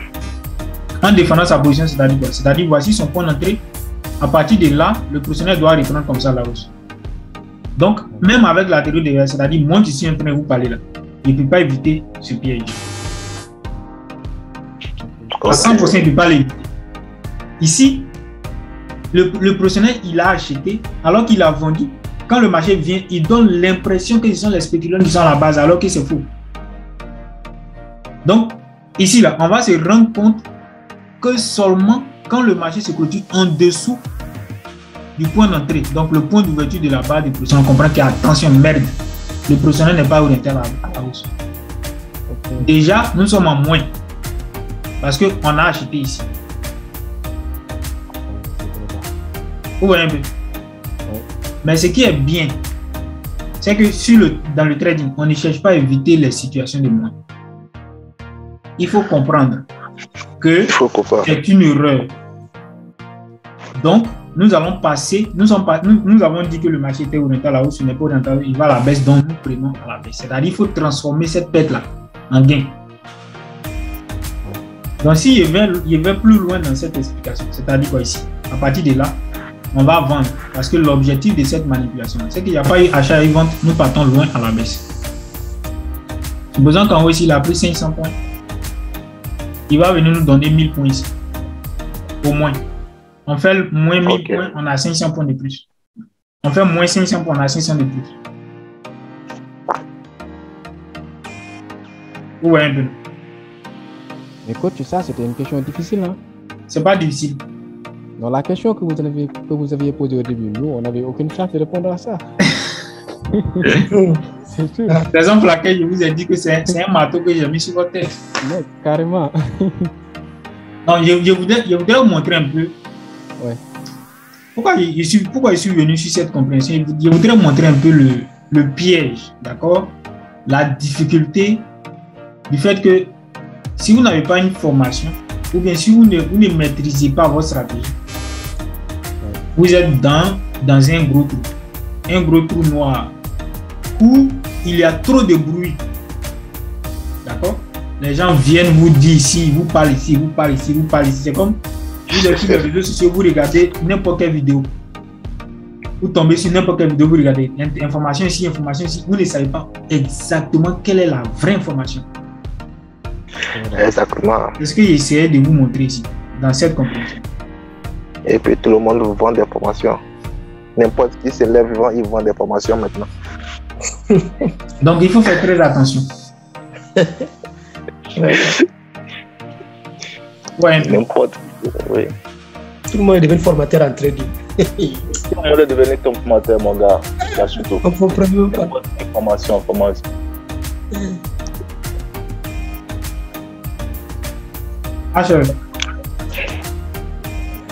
En tout cas, merci beaucoup, coach. On a bien compris. Oui, c'est très important. Oui, dis-moi, je suis pas venu pour vous parler. Maintenant, je suis venu pour vous parler de. Vous voyez, j'aimerais être à votre place en 2016 et en 2017 et en 2018. J'aimerais être à votre place dans mon groupe. En 2016, quand je connaissais le trading, j'ai cherché des groupes où quelqu'un va m'aider. Je n'ai pas trouvé. Et même si je suis rentré dans des groupes, ce sont des publicités. C'est-à-dire, un mois sur un mois, ce sont des publicités. Ouais, c'est les gars seulement qui publient dans le groupe. Donc, vous êtes dans le groupe WhatsApp, là, chers amis. Moi, j'ai une question par rapport à ça. Je vous écoute. Ça, c'est la compréhension, là, c'est sur toutes les time frames. Tous les time frames. Ah, ok. Si vous partez sur 1 minute, vous pouvez comprendre très bien ce qui se passe. De 1 minute jusqu'à 1 mois, il n'y a pas eu de souci. Ok. D'accord. Ma question était de savoir, lorsqu'on voit bon volume, bon spread comme ça, bon, on doit s'attendre à une baisse ou bien c'est comment? On ne peut pas s'attendre à une baisse. Ce qu'on a ici dans notre tête, c'est quoi? Si on a bon spread, bon volume, orienté à la hausse, la première conclusion, la première compréhension qu'on a, c'est que le professionnel est orienté à la hausse. Ouais. Mais s'il est orienté à la hausse, comme ça, bon spread doit confirmer sa position en nous donnant une deuxième barre avec un bon spread et un bon volume. Mais même dans cette situation-là, ça s'appelle une situation de manipulation, chers amis. Ça peut retourner. Comment que ici, là, le marché, c'est seulement qu'ici, on a plus de chances que dans la première situation. Regardez, le marché va partir à la baisse. Ici, comme ça. Il va traverser, d'accord, avec de mauvais spreads et de mauvais volumes. Il va traverser les deux grandes barres avec de mauvais spreads et de mauvais volumes. Mais la chance qu'on a ici, c'est quoi? C'est que si ici, on a mis une demande d'achat et que le marché a ouvert notre position et puis c'est clôturé ici, là, il nous a donné au moins 150 points. Oui. C'est que le stop qu'on a ici, ou bien on a ici, on le prend et puis on le met là. Oui. Donc ici, si au lieu d'acheter, il a vendu, il va nous prendre soit à 0 ou bien avec quelques points. Ce qui est différent avec cette compréhension. Ouais. Parce que ici, là, il ne nous a pas donné de points de protection. C'est que vous avez acheté, le marché partir à la baisse. C'est-à-dire, il part directement chercher votre top. Comme un lien qui poursuit sa proie. Tant qu'il n'a pas encore attrapé, il ne s'arrête pas. Ouais, un peu. Ici, dans le premier cas, là, vous avez posé la question et vous avez dit qu'on ne peut pas éviter à 100%. Il y a eu des gars qui posaient des questions sur Alpari pour dire, mais écoute, pourquoi je n'arrive pas à trouver le bouton sell et buy. Avec la théorie de Versa, on ne clique jamais sur sell et buy. On met toujours une demande. Comment on va éviter dans cette situation-là de tomber dans ce piège? Regardez, quand on met la demande de vente, la demande d'achat, quand on met la demande d'achat à la cassure de la barre du professionnel qui nous a dit qu'il est orienté à la hausse, quand on met la demande et que la prochaine barre qui s'ouvre pas directement à la baisse, est-ce qu'on est en position ici? Non. On n'est pas en position. Wow. Et je vous assure que moi, je ne peux pas vous dire combien de fois j'ai évité cette situation parce que j'ai mis seulement demande de vente ou bien demande d'achat.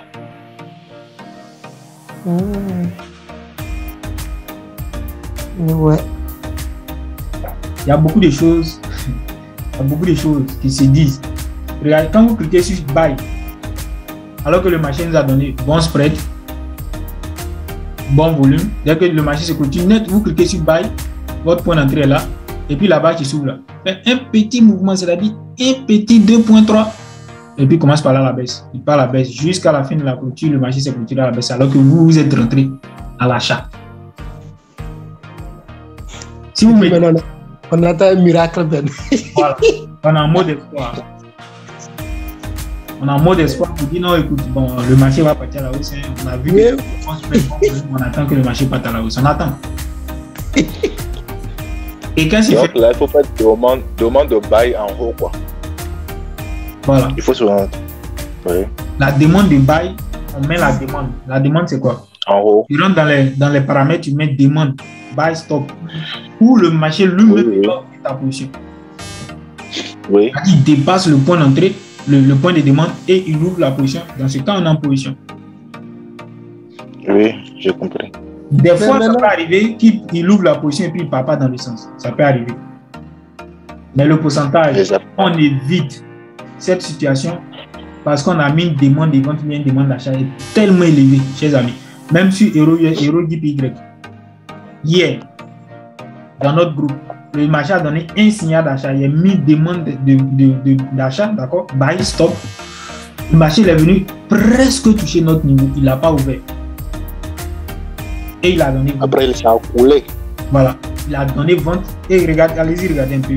EuroDPY.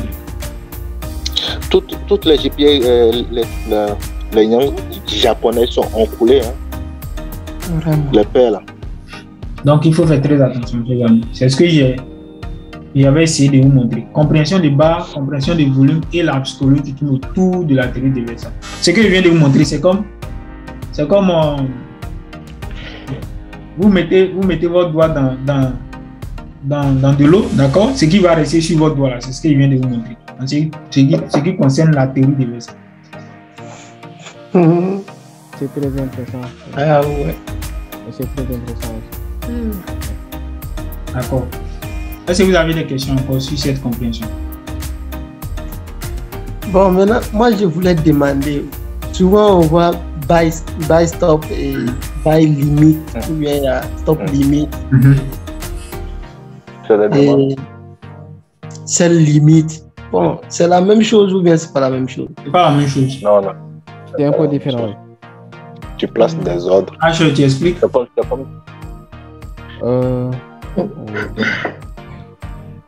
Ouais, bon, on peut. Ok. Par exemple, bon, il y a 4 types d'ordres. Donc, il y a les buy stop, buy limit, et sell stop et sell limit. Mais la grande différence, c'est la notion de limite et stop.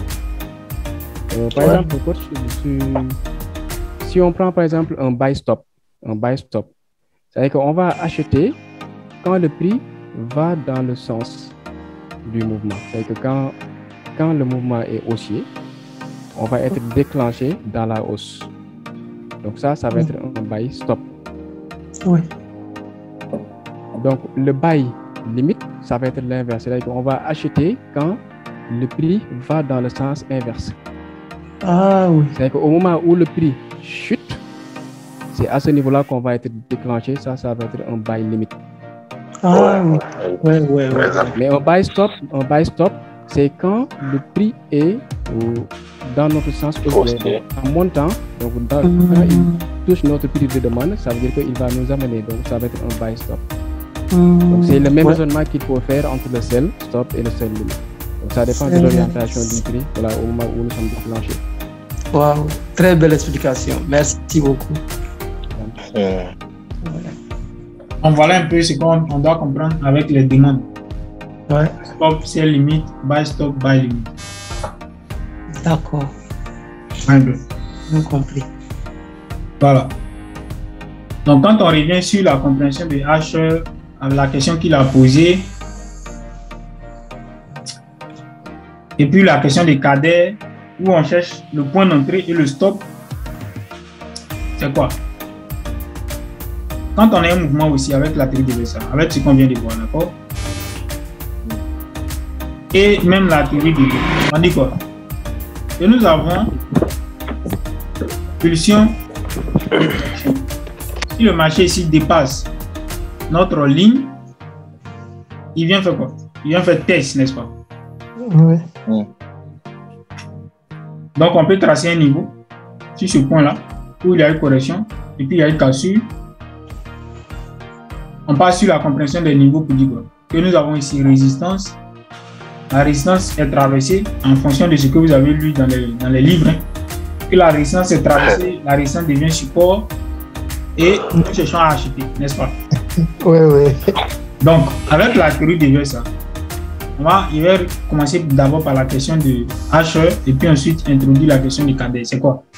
Quand on parle de Nord Demon, on a expliqué c'est quoi? Petit doji, petit volume. Donc un volume qui ne dépasse pas 2. Nous avons petit doji, nous avons petit volume, c'est quoi? No supply. Doji no supply. Pourquoi? Parce qu'au départ, nous étions dans un mouvement baissier. Et le marché, pour rentrer, nous allons chercher quoi? Achat, nous allons chercher quoi ici? En achat, oui. On va chercher achat. On va chercher achat comme position. Mais on attend quoi ici? Ici, on attend quoi? En ce qui concerne la théorie déversale. Une reprise d'achat. Une reprise d'achat. Donc, on attend, reprise d'achat, c'est quoi? Bon volume. Bon spot. Et puis ensuite, on met notre demande d'achat et on attend que le marché ouvre notre prix. Donc ici, le stop. Si nous avons une stratégie, comment prendre le mouvement dès le départ? C'est ça.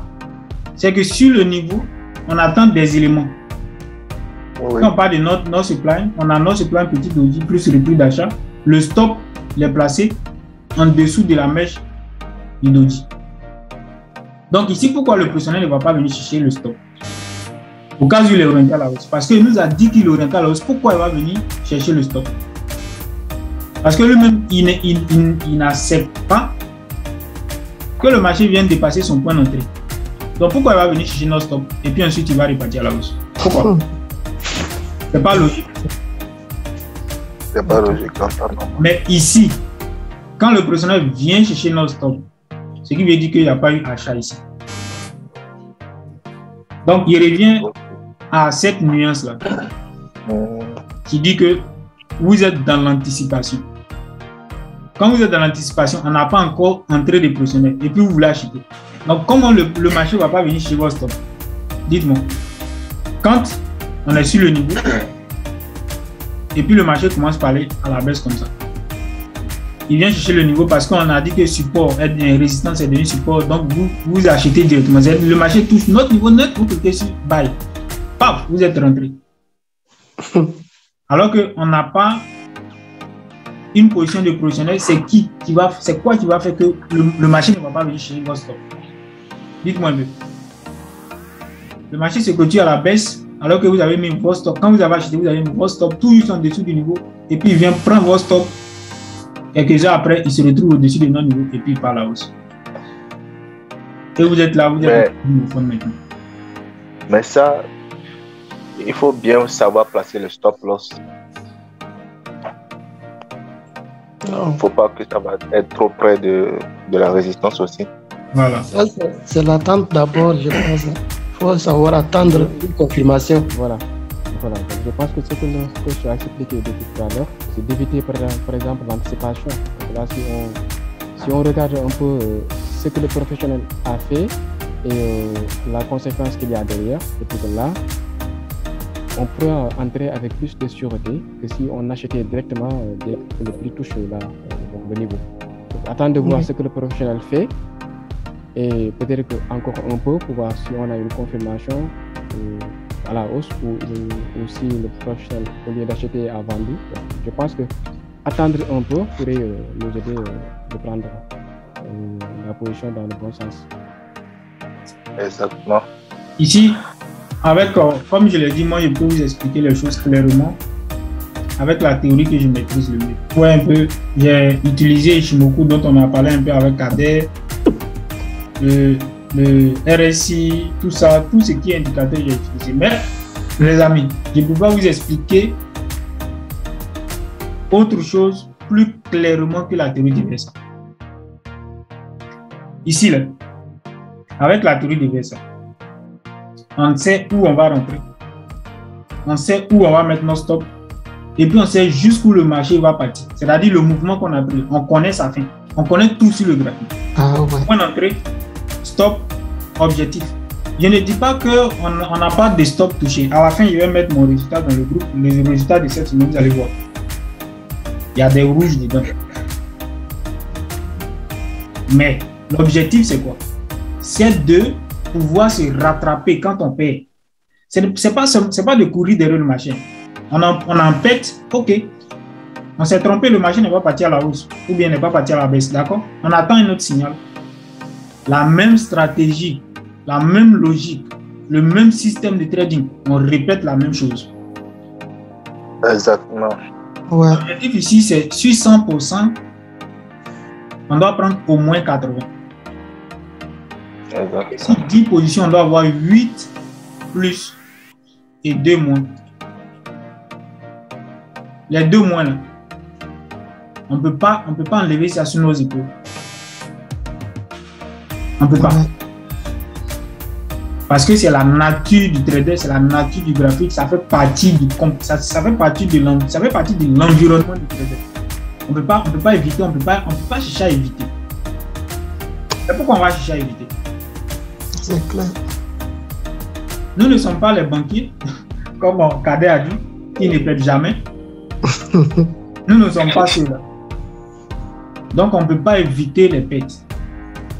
Il y a un gars qui a mis... Vous avez souligné un point important, c'est de croire surtout à la stratégie du trader.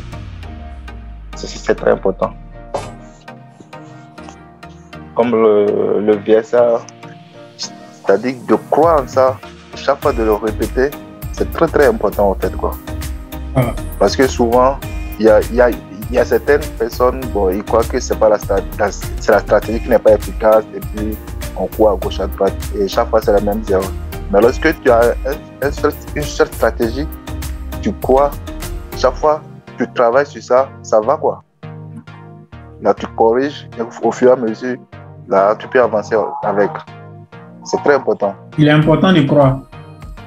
Ouais, c'est très important, Sérieusement, c'est très important. Lorsqu'on ne croit pas à la stratégie, il vaut mieux de laisser le trading. Il vaut mieux de le laisser. Parce que si tu ne crois pas, ça veut dire que tu vas dans le marché à l'aveugle, en fait, quoi. Voilà. Mais lorsqu'on croit à la stratégie, c'est ça la clé, en fait. C'est ce que moi j'ai compris. Donc, voilà un peu l'objectif de la compréhension d'une stratégie. Ce n'est pas seulement la théorie des VSA. Vous avez n'importe quelle stratégie, il faut croire en ça. Par exemple, les figures chartistes, ils sont en train de vous montrer comment on trade dans ce monde. Les figures chartistes sont en dehors de la théorie des VSA, d'accord? Les figures chartistes sont c'est une stratégie de 90%. Si. Donc pourquoi compliquer sa vie avec les indicateurs que vous ne comprenez pas? Pourquoi? Par exemple, l'autre fois, dans votre vidéo, vous nous avez appris une stratégie de double bottom là. L'autre jour, ça a marché sur le GBP Nyan japonais là. Ça a marché sur ça. Si. Ça m'avait donné 156. C'est double top. C'est double top, non bien. C'est double top. Ça m'avait donné. Double top et triple top. Si, c'est ça, ça a marché. Donc, sinon, les figures chartistes, ça marche. Ouais, pour double bottom là, c'est aujourd'hui, il a fait ça. Ah, c'est aujourd'hui? Ouais. Ok. C'est cette vidéo qu'il a envoyée dans le groupe là, je pense, oui, c'est ça. Ok. Vous voyez, non, donc le truc c'est ça. Il faut croire au truc là, aux stratégies. Donc, si tu as une stratégie en tête, il faut croire en ça. C'est un peu ça, chers amis. C'est l'objectif de cette séance aujourd'hui. Et aussi la compréhension du graphique avec la théorie des VSA. Ouais, un peu, quand on passe sur l'un de mes comptes, par exemple, on va regarder EuroJPY. Regardez un peu. EuroJPY nous avait donné un signal d'achat ici hier. Ici, là. Quand le marché s'est clôturé au-dessus de ce niveau, HR ne comprend très bien de quoi il parle. Quand il s'est clôturé au-dessus de ce niveau, il nous a donné achat. Donc, on devait venir chercher ce niveau-là. Ouais. On a mis la demande d'achat, regardez, ici, là. Et c'est cette barre-là. J'augmente un peu le volume pour que je bien voir.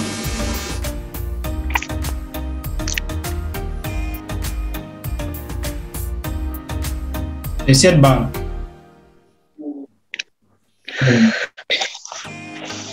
Voici le signal. On a eu ce signal à partir de là. D'accord?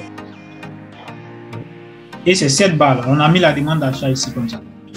C'est cette barre-là qui devait ouvrir notre position afin de nous mettre en position à l'achat. Il n'a pas ouvert.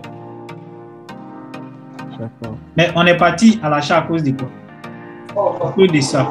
Ici, on a positionné sur quelle barre? On a positionné sur cette barre-là. Grand volume. Ici, on n'a pas un bon spread, mais à cause de ce signal, c'est un signal de manipulation, on a achat. Mais regardez, il n'a pas ouvert notre position. Supposons qu'on cliquait ici, à côté, en haut ici. Bon, je passe ça ici, il va afficher. Il va afficher, puis on voit. Vous voyez, buy, sell. On cliquait ici, après cette barre, on cliquait, c'est un buy. Qu'est-ce qui allait se passer? Ah, c'était gâté. Non, stop, on allait le mettre ici, là. Mais pendant que le marché vient à la baisse, on ramène notre stop ici. Pendant que le marché part à la baisse, c'est où on va mettre encore? Oui, coach, mais coach, vous savez, les professionnels sur le marché, comme je l'avais dit avant, bon, les banquiers ne pètent pas l'argent et tout. Mais vous savez, il y a des moments aussi, le marché les surprend. Hein. Au fait, c'est ce que je pense. Parce qu'il y a des annonces aussi qui surviennent d'un coup. Or, leurs intentions n'étaient pas là, ce qu'on croyait. C'est-à-dire qu'ils avaient la bonne intention, mais le marché est roi au fait quoi. Il y aura des circonstances qui peuvent venir en même temps, ils vont se retourner. Vous voyez, non? C'est ce que moi je pense. Hein. Parce qu'il y a souvent, vous allez voir, le marché a pris la bonne direction. Mais d'un coup, il y a une annonce qui vient ou bien un truc du genre, et puis ça, tout le monde part dans tous les sens. Et en même temps, ça renverse. Surtout les moments où on vit actuellement là, avec les tensions et consorts, là, le marché n'a pas trop. Parce que si vous allez remarquer, ceux qui ont compris le jeu depuis le début des conflits, là, c'est-à-dire que ceux qui ont vite compris depuis le début et puis se sont positionnés, sont toujours en guerre jusqu'à présent. Hein. Malgré les trucs là, les manipulations et consorts, ils sont toujours en gain depuis le début du conflit. Que ce soit sur le pétrole, que ce soit sur les valeurs refuges, que ce soit sur les indices, ils sont toujours en gain actuellement quand on parle. Vous voyez, non? Donc le marché, souvent, ça montre que ça veut renverser, mais en même temps, il y a les annonces qui surviennent. Par exemple, moi, je me rappelle, je me suis positionné sur le truc là. Le dog, comment l'indice là s'appelait même? C'est pas le Nasdaq, le petit frère de Nasdaq. Le DAX? Non, pas le DAX. Le Do? Oui, très bien. Je me suis positionné sur ça avant que Vladimir Poutine n'annonce truc là, son invasion en Ukraine là. J'étais truc là en bénéf à l'achat, non?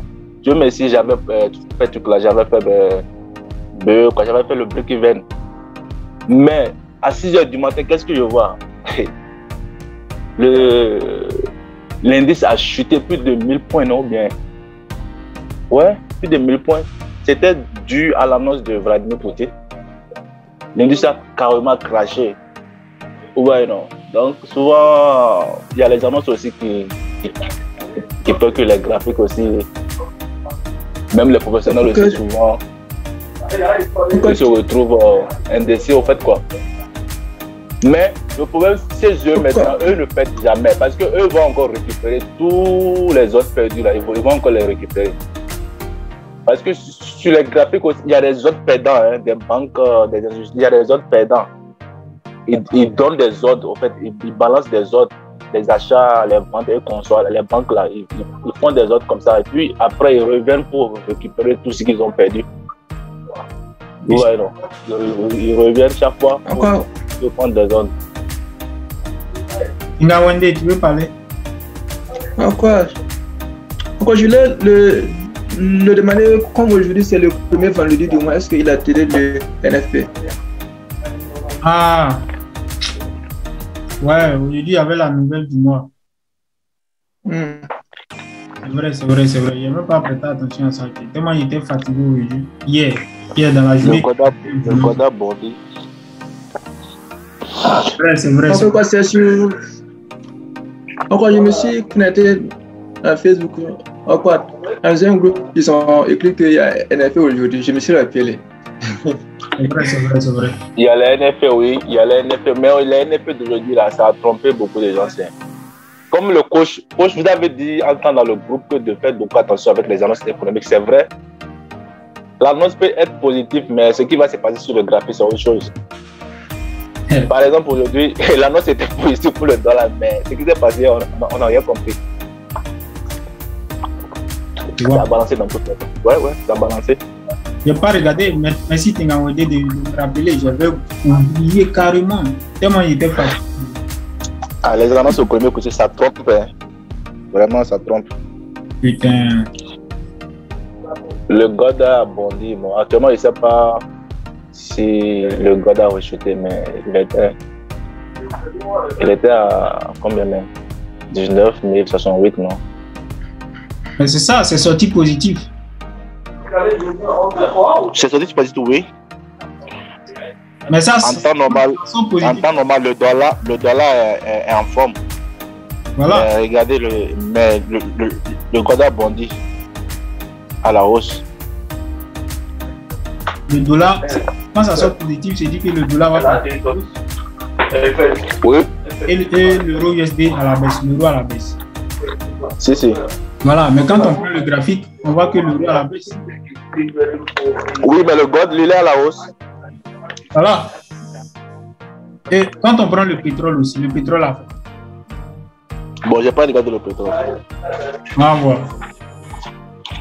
Le pétrole, normalement, elle est à la hausse. Regardez. On a euro USD qui est parti à la baisse. D'accord. Et USD CAD. USD À la CAD baisse. est parti à la hausse. À la hausse? Oui. C'est cette barre là qui est venue à la baisse. Sinon, le mouvement il est haussier. Ah, ok, j'avais pas vu. Ouais, le mouvement il est haussier. On a également. On voit le pétrole. Ah, c'est mieux. Voici le pétrole. Le pétrole est parti à la hausse. Ouais. Le pétrole est parti à la hausse. Regarde l'or. Tu as dit que l'or est à la baisse là. L'or est parti à la hausse. Non, j'ai dit à la hausse. Ah, l'or est parti à la hausse. Donc l'or part à la hausse. Alors que l'or devait partir dans quel sens? À la baisse. D'accord. Normalement. Peut-être c'est dû aux tensions là. Tensions géo. Le problème c'est quoi? Le problème Oui. c'est le graphique ne trompe jamais le graphique. Ça ne trompe jamais. Jamais. Regardez ici. Voici un niveau, ce niveau rouge là. Il est dans l'historique. Ici, on a une vente. Le marché il est venu en bas ici et il est venu se clôturer là. Quand il se clôture, nous avons achat ici là. Oui. Avant la journée de 3 jours en arrière, on avait achat en continuation sur le mouvement haussier. Ok. Donc si le marché se retrouve en haut ici, est-ce que c'est étonnant? Non, c'est pas étonnant. Pas étonnant. Donc la psychologie qui tourne autour des nouvelles économies, c'est ça l'objectif. C'est que les gens se focalisent sur la manipulation au lieu de se focaliser sur le résultat que le graphique nous donne. Ok. Ouais, regarde, et puis je vais vérifier encore. On va regarder. Regardez. On va aller sur euro USD. C'est sorti positif. L'euro doit partir à la baisse. Ici là, ce niveau là, on a eu vente là-dessus depuis. Ici. Ça va, c'est vente. Donc, le marché à la baisse. À la baisse, On reprend. On va aller sur USD CAD. Donc, le signal que j'ai dit qu'on avait raté sur USD CAD. La nuit d'hier, c'est-à-dire dans la soirée d'hier, la nuit, on a eu la clôture. GBB 4. USD CAD. Ah, ok, USD CAD. On a eu la clôture de cette barre-là, au-dessus de ce niveau, un niveau important. On a eu achat ici. Le marché part à la hausse. Il part à la hausse. La nouvelle est sortie quoi? Positive. Donc le dollar doit partir à la hausse. Alors que depuis hier, il a donné le signal d'achat, chers amis. Est-ce que vous voyez un peu la nuance? C'est que le marché nous donne le signal avant qu'on ait les nouvelles. Donc quand Kader dit quoi? Que les banques ne payent pas, ils ne payent pas. Parce que ce sont eux qui font sortir les statistiques. Ce sont eux qui font sortir les statistiques et qui disent que, écoutez, on va avoir mouvement aussi, alors qu'eux, ils ont déjà acheté depuis fort longtemps. Donc, ils mettent les gens dans ce dilemme-là, où on ne peut pas savoir exactement quel est le mouvement que le marché va donner, alors qu'eux, ils savent déjà, ils ont déjà acheté ou ils ont déjà vendu. Donc, sur le graphique, puisque le graphique reflète le résultat de l'investissement, Ici, on doit avoir le résultat de l'investissement, c'est-à-dire la direction que le marché doit prendre sur le graphique. Nous devons l'avoir ici, avant la nouvelle. Par exemple, laquelle il dit que le graphique ne trompe pas. Vous voyez. Voilà.